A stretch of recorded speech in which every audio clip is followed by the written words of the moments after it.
부활절 5번째 주일, 하나님께서 우리에게 주신 성경 본문 말씀은 레위기 19장 17절에서 18절까지의 말씀입니다. 제가 이 말씀을 봉독할 때 이 시간 살아계신 우리 하나님의 귀한 음성을 직접 들으실 수 있기를 소망합니다. 너는 내 형제를 마음으로 미워하지 말며 내 이웃을 반드시 견책하라. 그러면 내가 그에 대하여 죄를 담당하지 아니하리라. 원수를 갚지 말며 동포를 원망하지 말며 내 이웃 사랑하기를 내 자신과 같이 사랑하라. 나는 여호와이니라. 아멘.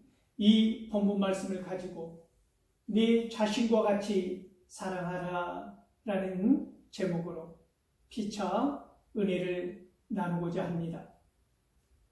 사랑하는 성도 여러분, 5월 가정의 달을 우리가 보내고 있는데 어느 달은 사랑하지 않고 살아갈 수 있겠습니까마는 특별히 사람과 사람 사이의 관계, 가족 간의 관계, 이 세상에서, 이 공동체에서 나의 위치가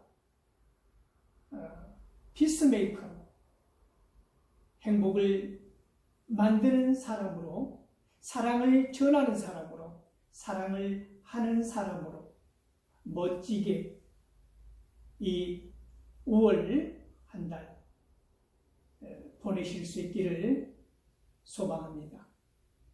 낮은 곳에서, 아픈 곳에서, 어두운 곳에서 힘들어하고 신음하고 괴로워하는 우리 지체들이 있음을 반드시 기억하시고 그들과 함께 더불어서 행복을 나누고 사랑을 나누는 공동체적인 삶, 예수 그리스도께서 진정으로 저와 여러분들에게 원하시는 그런 사랑하는 삶, 그런 삶 살아가실 수 있기를 소망합니다.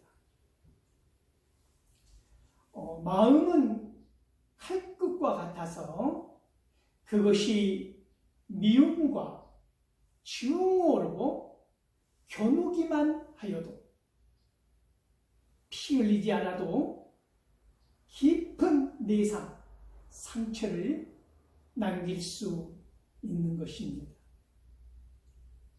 그래서 오늘 본문 말씀은 내 형제를 미워하지 말라가 아닌 마음으로도 미워하지 말라고 말씀하고 계신 것입니다. 날카로운 송곳이 주머니 속에서 드러나지 않고 감추어져 있다고 하여서 그 송곳이 주머니 속에 없는 것이 되는 것이 아닌 것처럼 밖으로 표출되지 않은 마음, 그 생각이라 하여서 그 마음의 상태가 위험한 것이 아니라고 장담할 수는 없다는 것입니다. 창세기 4장 5절 말씀을 보면 가인과 그의 재물은 받지 아니하신지라. 가인이 몹시 분하여 안색이 변하니 우리는 이 말씀을 기억하고 있지 않습니까? 가인이 아벨을 죽일 때에도 먼저 그 마음에 가득한 분노를 품었다고 하는 것입니다. 요한일서 2장 9절 말씀을 보면 빛 가운데 있다면서 그 형제를 미워하는 자는 지금까지 어둠에 있는 자라고 말씀하고 있는 것입니다.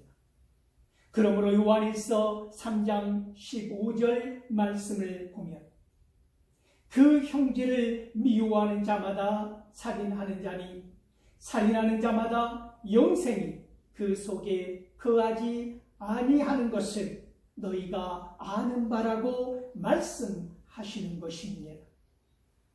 에레미야 선지자도 에레미야 17장 9절 말씀을 통하여 만물보다 거짓되고 심히 부패한 것은 마음이라. 누가 능히 이를 알리오마는 이라고 탄식하고 있는 것입니다. 예수님께서도 마태복음 15장 19절 말씀에서 악한 생각과 살인과 간음과 음란과 도둑질과 거짓 증언과 비방이 다 마음에서 나오는 것이라고 말씀하시지 않으셨습니까? 형제를 미워하는 그 마음이 쌓이고 쌓여서 둑을 무너뜨리고 결국 형제의 피를 땅에 스며들게 한다는 것입니다. 그러므로 항상 고람되어 하나님 앞에 선자의 모습으로 마음속을 살펴볼 필요가 있는 것입니다. 사랑하는 성도 여러분, 본문 말씀입니다. 내 이웃을 반드시 견책하라. 그러면 내가 그에 대하여 죄를 담당하지 아니하리라 말씀하고 있습니다. 에스겔 3장 18절에서 21절 말씀을 보면 가령 내가 악인에게 말하기를 너는 꼭 죽으리라 할 때에 내가 깨우치지 아니하거나 말로 악인에게 일러서 그의 악한 길을 떠나 생명을 구원하게 하지 아니하면 그 악인은 그 죄악 중에서 죽으려니와 내가 그의 핏값은 내 손에서 찾을 것이고 내가 악인을 깨우치되 그가 그의 악한 마음과 악한 행위에서 돌이키지 아니하면 그는 그의 죄악 중에서 죽으려니와 너는 너의 생명을 보존하리라. 또 의인이 그의 공의에서 돌이켜 악을 행할 때에는 이미 행한 그의 공의는 기억할 바 아니라. 내가 그 앞에 거치는 것을 두면 그가 죽을지니 이는 내가 그를 깨우치지 않음이니라. 그는 그의 죄 중에서 죽으려니와 그의 핏값은 너의 손에서 찾으리라. 그러나 내가 그 의인을 깨우쳐 범죄하지 아니하게 하면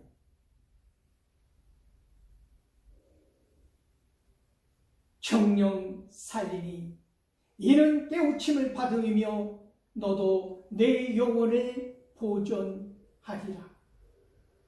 이렇게 말씀하십니다. 왜 이토록 강하게 견책하라 요구하시는 것일까요?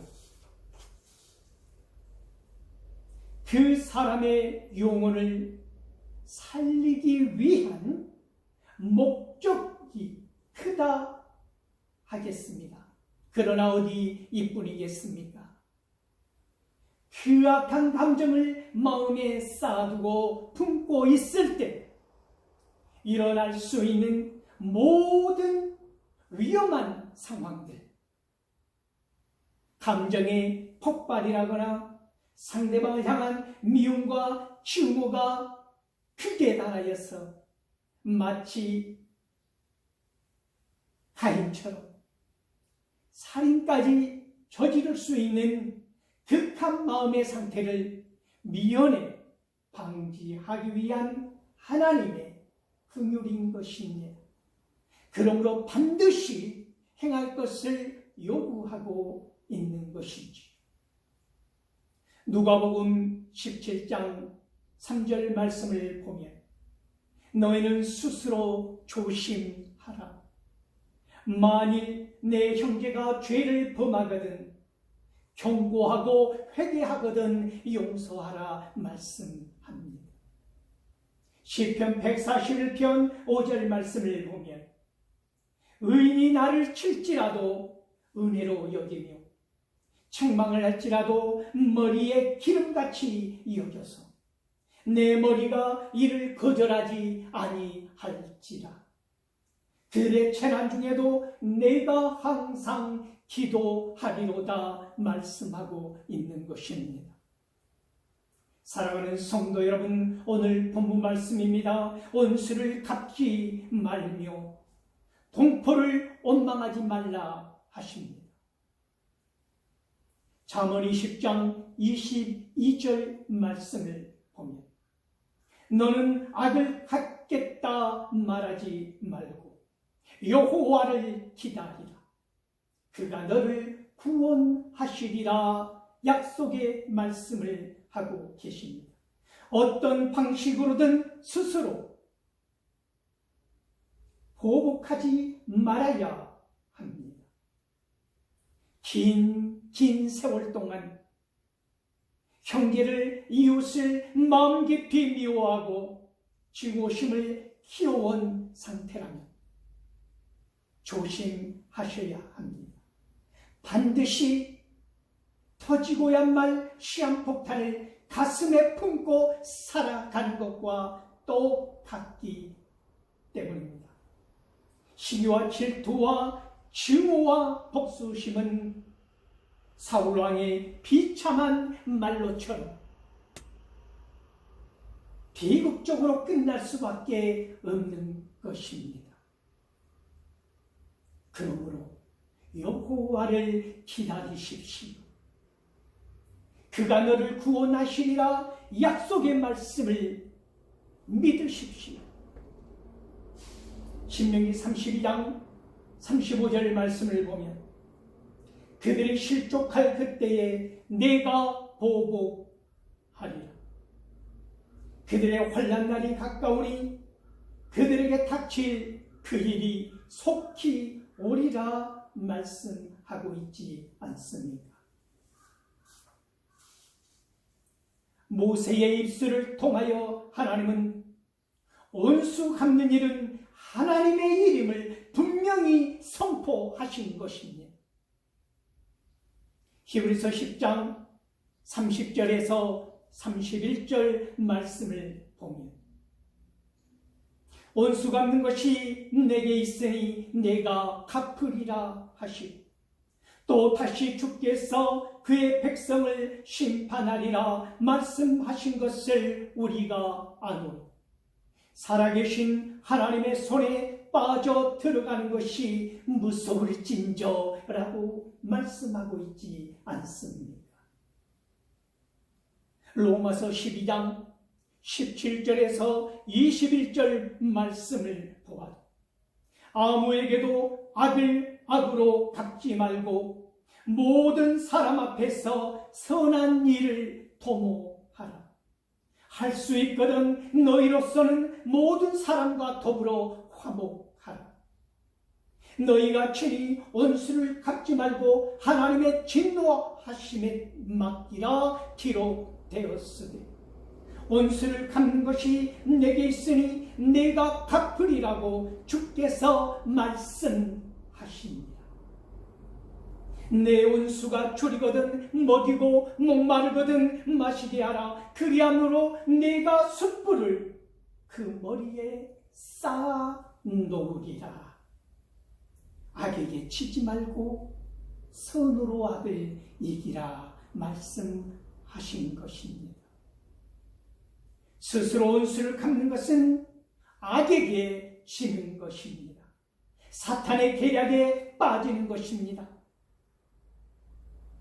하나님에게 모든 것을 믿고 하나님의 공의하심을 믿고 하나님의 존재를 믿고 임마누엘의 하나님이 오늘 나와 함께 하신다고 하는 사실을 믿고 맡길 때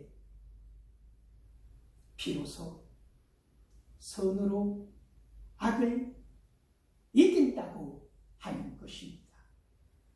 그것이 하나님의 방법이라고 하는 것이지요.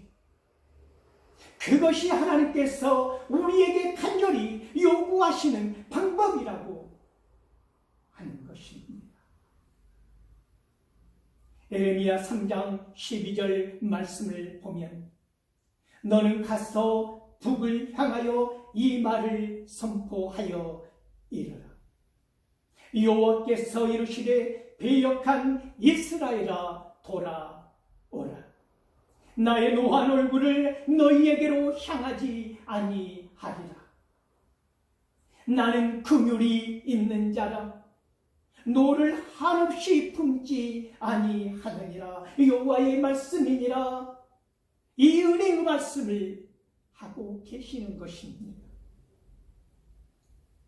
사랑하는 성도 여러분, 하나님께서도 이처럼 노를 한없이 품지 않으시고 우리를 긍휼히 여겨 주셨는데, 하물며 죄 많은 우리들이 어떻게 형제를 향하여 그토록 지독한 노를 오랫동안 품고 있을 수 있겠습니까?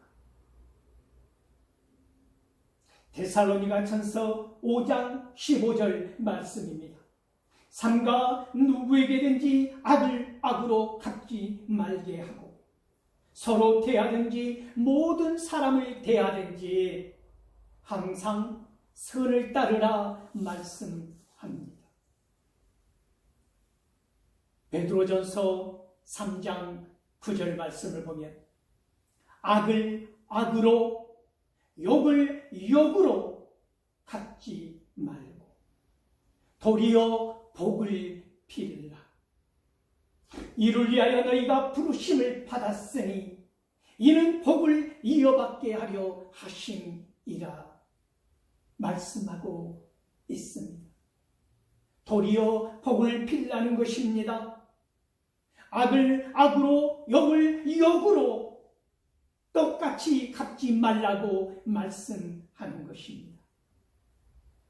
이를 위하여 너희가 부르심을 받았다고 말씀하고 있다는 것입니다.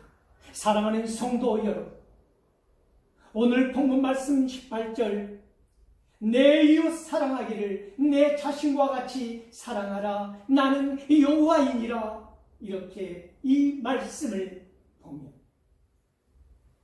9절부터 계속된 이웃과의 관계 속에서 금지사항으로 묶여있던 규례가 비로소 이웃 사랑하기를 내 몸과 같이 하라는 말씀으로 강물처럼 풀어놓고 있음을 우리는 알 수 있는 것입니다.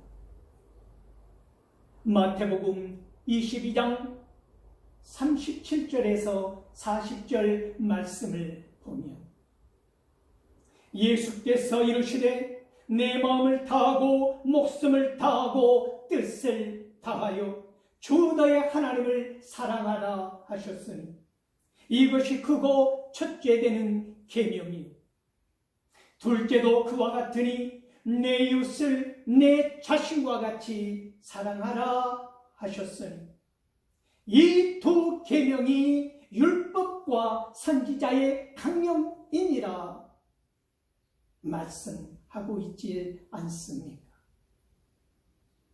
인간 사이의 모든 계명과 율법이 이웃 사랑이라는 대명제 속에서 비로소 완성되고 그 사랑으로 얻게 되는 자유함을 말씀하는 것입니다. 로마서 13장 8절에서 10절까지의 말씀을 보면 피차 사랑의 비두에는 아무에게든지 아무 빚도 지지 말라. 남을 사랑하는 자는 율법을 다 이루었느니라. 간음하지 말라, 살인하지 말라, 도둑질하지 말라, 탐내지 말라 하는 것과 그 외에 다른 계명이 있을지라도 내 이웃을 내 자신과 같이 사랑하라 하신 그 말씀 가운데 다 들었느니라. 사랑은 이웃에게 악을 행하지 아니하나니 그러므로 사랑은 율법의 완성이라고 말씀하고 있는 것입니다. 사랑하는 성도 여러분, 하나님께서 오늘 저와 여러분에게 요구하시는 것, 그것이 무엇입니까? 그렇습니다. 사랑입니다. 그러므로 사랑하십시오. 그러므로 두려움 없이 사랑하십시오. 거침없이 사랑하십시오. 주 안에서 사랑하지 못할 대상이 없는 것입니다. 낮고 비천한 곳에서 고난 가운데 있는, 어려움 가운데 있는, 시름 가운데 있는, 몸부림 가운데 있는, 밤마다 베개 머리 맡을 눈물로 적시는 내 이웃들에게 다가가 내 이웃을, 내 형제를 내 자신과 같이 사랑하십시오.